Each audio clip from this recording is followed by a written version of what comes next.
21. 갈망과 두려움. 매일 반복되는 일상적인 일들이라 해서 무심코 지나친다면 정신은 혼미해질 수밖에 없다. 습관적으로 움직이는 탓으로 내면의 지켜봄을 귀 기울이지 못하기 때문이다. 올가미에 걸린 사냥감처럼 시간이 지날수록 안일함을 요구하는 마음의 노예가 되고 만다.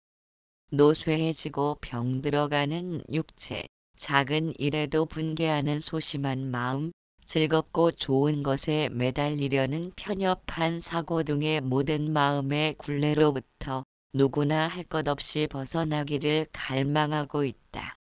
그러나 애처롭게도 변화를 바라는 욕구를 지녔다면 그로 인하여 인간된 제약과 구속으로부터 벗어날 수 없는 운명이 짐지워져 있음을 알지 못한다. 현재의 자신보다는 원숙하고 깊이 있는 삶의 태도를 지니고 싶어 한다. 과거의 자신을 벗어던지고 새로운 나를 경험하고픈 갈망은 인간 모두에게 존재하는 희망사항일 것이다. 그런데도 그것을 성취하지 못하고 오직 본성의 마음이라는 칼을 빼들어야 이루어지는 원인을 살피지 않을 수 없다. 완성된 존재로서 거듭 태어나고자 하는 마음을 살펴보면 생각으로부터 자유로운 것이 아니라 생각이 일으킨 반응의 응어리부터 자유롭고자 한다는 사실이다. 왜냐하면 생각 자체에는 어떠한 이득도 해악도 끼치지 않는다. 비 오고 눈 내리고 바람 부는 것을 안다는 것이 문제가 되진 않는다. 그런데 생각이 마음의 연못에 떨어지면 좋고 싫음을 느끼는 파문이 번져간다. 이러한 파문을 생각의 응어리라고 하는 것이다. 즉 비가 오면 비 새는 지붕을 걱정하고 눈 내리면 운전할 일을 근심하며 조바심을 일으킨다. 그러한 걱정과 근심이 미래를 불안하게 만들며 우리를 왜소하게 만들고 있다. 이처럼 하나의 생각을 받아들인 마음은 응어리지듯 파문을 일으키고 좋고 싫은 느낌을 통해 애착과 원망이라는 깊은 골을 만들며 되잡혀진다. 따라서 마음에 얽매이지 않으려는 것은 애착과 원망이라는 응어리를 일으키지 않으려는 노력에 해당될 것이다. 그러나 마음은 연못에 돌을 던지면 언제나 파문이 일어나는 것과 같은 속성을 지니고 있다. 타인의 행동이나 말을 받아들인 마음은 즉시 반응을 일으키며 응어리를 만들어낸다. 이러한 상황을 살펴본다면 다음과 같은 사실을 느낄 수 있다. 만일 연못이 언제나 고요한 상태를 유지하려는 복원력을 지니지 않았다면 물결의 흔들림을 받아들인 후에는 계속 출렁거릴 것이다. 그러한 출렁거림이 끝없이 계속된다면 돌을 던져도 일일이 반응을 나타내지 못할 것이다. 연못에 돌을 던지면 매번 반응을 나타내는 것은 고요한 상태를 유지하려는 복원력을 지녔기 때문이다. 마찬가지로 마음의 연못에 생각의 돌을 던지면 파문을 일으키며 반응하는 것은 마음 역시도 고요함을 유지하려는 복원력을 지녔기 때문이다. 그렇기에 행위와 업의 관계란 서로 맞대어 놓은 두 개의 거울처럼 서로를 투영시키며 번져나간다. 그것은 복원력을 유지하기 위한 세상의 질서와도 같다. 생각은 경계를 대하면 언제든 나타나므로 연못과 같다. 마음은 좋고 나쁨을 가늠하는 잣대를 지니고 있다.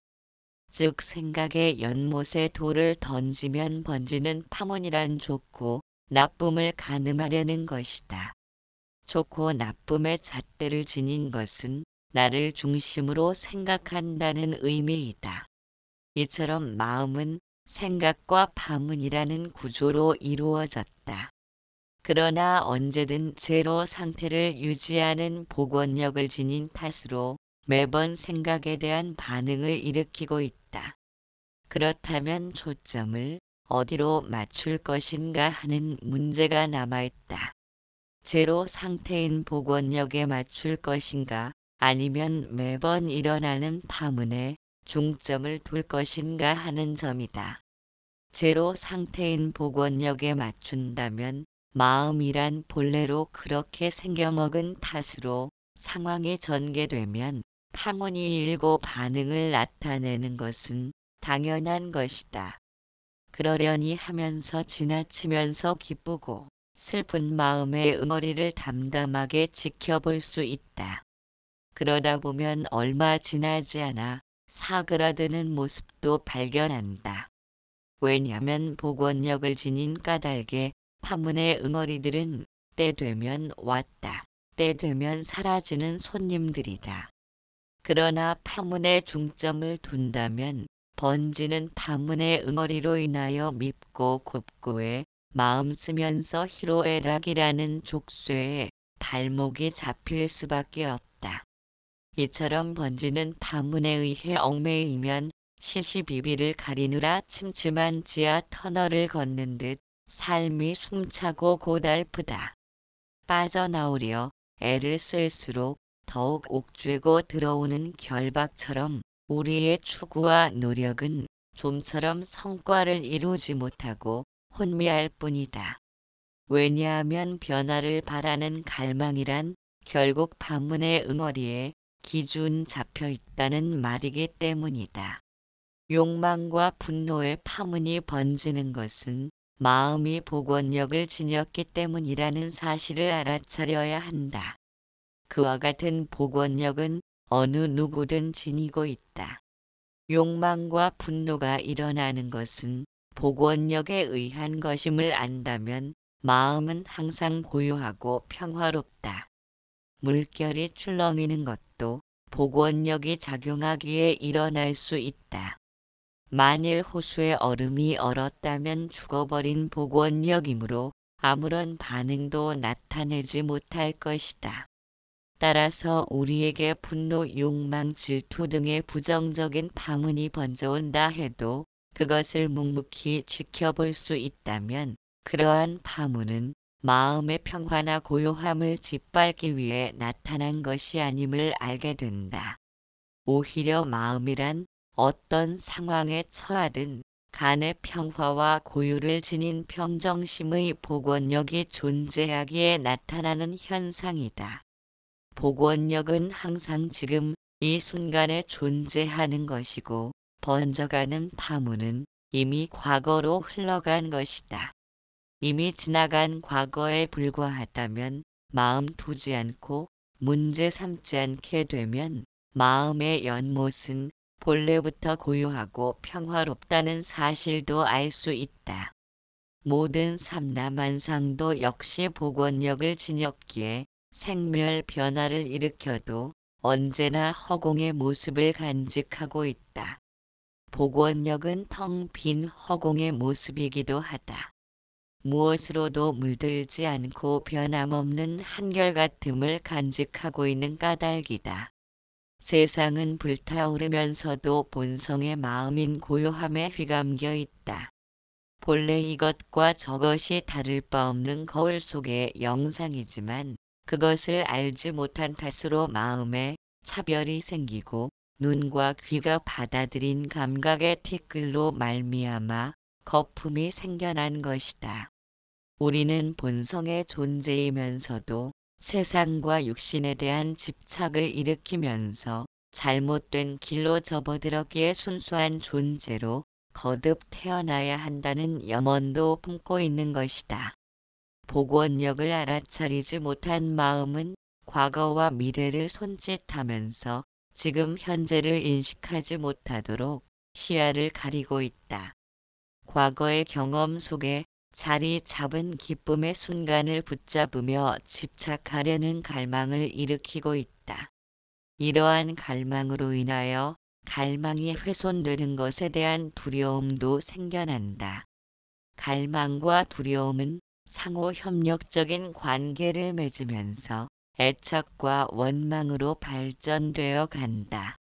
생각이 과거와 미래를 떠올림 없이 지금 이 순간을 향하고 있다면 지금 현재는 어떠한 갈망과 두려움에도 흔들리지 않음을 알 수 있다. 왜냐하면 갈망과 두려움은 과거와 미래라는 시간 개념에 의해서 생겨난 환영에 불과하기 때문이다. 가상적 환영이 실존에 기반을 둔 지금 현재를 흔들 수는 없다. 갈망과 두려움은 과거를 움켜쥐고 미래로 달리려는 생각이 일으킨 아지랑이와 같다. 초점을 지금 이 순간으로 맞춘다면 과거와 미래에 기반하는 마음은 떼꼬설 발판이 사라진다. 마음이란 과거와 미래를 떠올려야 존재할 수 있는 도구에 불과하다. 지금 이 순간을 지켜봄은 견문각지의 성품이다. 초점을 지금 이 순간으로 맞춘다면 떠오르는 생각에 어떤 것도 막을 필요가 없다. 어린아이가 심한 장난을 쳐도 어머니는 아이를 꽁꽁 묶어 두지는 않는다. 다만 상처가 나지 않도록 주위를 돌보고 위험한 물건들을 지울 것이다. 아이는 그렇게 성장한다. 마음 역시도 깊은 관심으로 돌봐주어야 한다. 우리의 시선이 과거나 미래로 흘러가지 않도록 욕망과 두려움, 애착과 원망 등으로 나타나는 감정을 있는 그대로 지켜보아야 한다. 순간순간을 인식하는 주의력이 깊어지면서 점차로 망념은 줄어든다. 불안과 초조함이란 결국 불확실한 미래에 대한 조바심 때문에 나타난 것이며 걱정과 근심을 통해서는 문제를 더욱 어렵고 복잡하게 만들 뿐이라는 사실도 이해한다. 우리의 시선이 지금 이 순간을 향함으로써 욕망과 공포, 불안, 초조 등의 심리적 압박감은 타인에게 인정받고 과시하고 분나약함이 빚은 결과임을 알게 된다. 과시하고 인정받으려는 욕구는 자신의 삶을 타인에게 평가받고자 하는 의존적인 자세로 인하여 비롯된 것이다.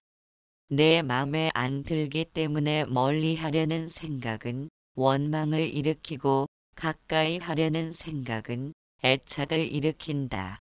그러므로 얻고 구하기에 급급한 아상의 마음을 벗어던지고 추구하려는 마음으로부터 자유를 선언해야 한다. 과거나 미래에 대한 부질없는 생각으로 자신을 괴롭히는 일이 없도록 모든 일을 전적으로 행해야 한다. 그것은 현재에 충실한 삶을 살아야 한다는 의미를 지니고 있다. 이미 지나간 과거와 아직 오지 않은 미래에 멍해가 걸린 마음은 자신에게조차 솔직하지 못한 것이다. 지금 현재의 나를 똑바로 보려는 솔직함이 없기에 미래의 희망이라는 말로 회피하고 있다. 지금 현재를 보지 못한다면 마지못해 살아가는 삶의 압박감으로부터 해방된 자신을 만날 수는 없다. 미래를 꿈꾸기에 여념이 없다면 지금 여기에는 존재하지 않기 때문이다. 22. 지켜봄은 본성의 마음이다. 꿈을 꿀 때는 눈으로 보고 귀로 듣는 것이 아니다. 왜냐하면 눈은 감겨 있고 의식도 깊이 잠든 상태라 작용을 멈춘 듯 하지만 꿈에서 보고 듣고 깨닫고 아는 것 등이 깨어 있을 때와 차이가 없다. 마음의 스크린은 눈과 귀와 뜻을 일으키는 것이 존재하기 때문이다. 그렇게 겉으로 드러난 눈과 귀는 단지 마음의 스크린으로 끌어들이는 역할만을 수행하고 있다. 따라서 앞을 못 보는 맹인일지라도 마음의 스크린은 전혀 손상된 것이 아니다. 이와 같이처럼 보고 듣고 깨닫고 아는 견문각지의 성품은 어떠한 경우라도 훼손되는 법이 없다. 우리는 육근의 작용만을 중시하기에 견문각지하는 성품이 있음을 알아차리지 못하고 있다. 그러다 보니 감각기관이 바깥의 대상을 접하면서 흘러나가는 탓으로 본성의 마음을 잃어버리고 생멸하는 마음을 내 마음인 줄 알고 있다. 보고 듣고 맛보는 것이 잘못된 것이 아니라 감각기관이 바깥으로 향하기 때문에 집착을 일으키는 것이다. 견문각지의 성품은 항상 깨어있다. 눈이 사물을 보아야만 동작하는 것이 아니다. 사물 없는 허공도 볼 수 있고 귀는 소리 없음도 들을 수 있고 몸은 부딪히는 촉감이 없는 것도 느낄 수 있고 의식은 뜻이 사라진 고요하고 정멸한 상태도 인식하고 있다. 보고 듣고 깨닫고 아는 것이 모두 견문각지의 성품으로 행하면서도 망념으로 돌아선 것은 감각기관이 대상을 접하면서 집착을 일으키기 때문이다. 눈으로 보면 소유하고 싶은 욕망을 일으키고 싫은 소리가 귀로 들려오면 분노하게 된다. 그것이 보고 듣는 생각을 움직여 의도를 지닌 마음을 일으키는 것이다. 마음이 일어나는 것은 보고 듣는 대상에 집착하기 때문에 나타난 것이다. 만일 보고 듣고 맛보는 것이 견문각지의 성품인 내면의 스크린에서 비추이기 때문에 우리가 알게 되는 것을 안다면 감각기관이란 견문각지 스크린의 매개체에 불과할 뿐이다. 눈과 귀 등의 감각기관이란 견문각지의 성품과 바깥의 대상을 연결시켜주는 통로에 지나지 않으므로 바깥 대상에 집착하는 일은 없다. 대상에 집착하지 않으므로 욕망과 분노를 일으키지 않는다. 마음이 대상에 집착함으로 문제를 일으키고 망념이라고 하지만 견문각지의 성품으로 보고 들음을 행하고 있다면 마음은 문제가 되지 않는다. 우리가 무명의 존재로 고통의 늪에 빠진 것은 본성의 마음 스크린이 존재하므로 보이고 들려옴을 알아차리고 있음을 모르기 때문이다. 그렇기에 보고 들음을 통해 대상을 향한 집착이 생겨나는 것을 일컬어 생각을 잡으려 한다는 것이다. 따라서 생각이란 눈에 사물이 비치고 귀에 소리가 들려오는 것인데도 그것을 통해 내 맘에 들고 안 들고를 개입시키는 것은 생각의 모양을 짓는 것이다. 본래의 생각은 눈에 사물이 비치고 귀에 소리가 들려오고 혀가 맛을 느끼고 몸이 촉감을 느끼는 것이라 좋고 나쁨이 없는 단순한 상태로 존재한다. 이처럼 단순한 상태로 존재하는 생각에 대하여 비교와 의도로서 뜻을 헤아리는 과정을 거치게 되면 욕망과 분노가 달라붙게 된다.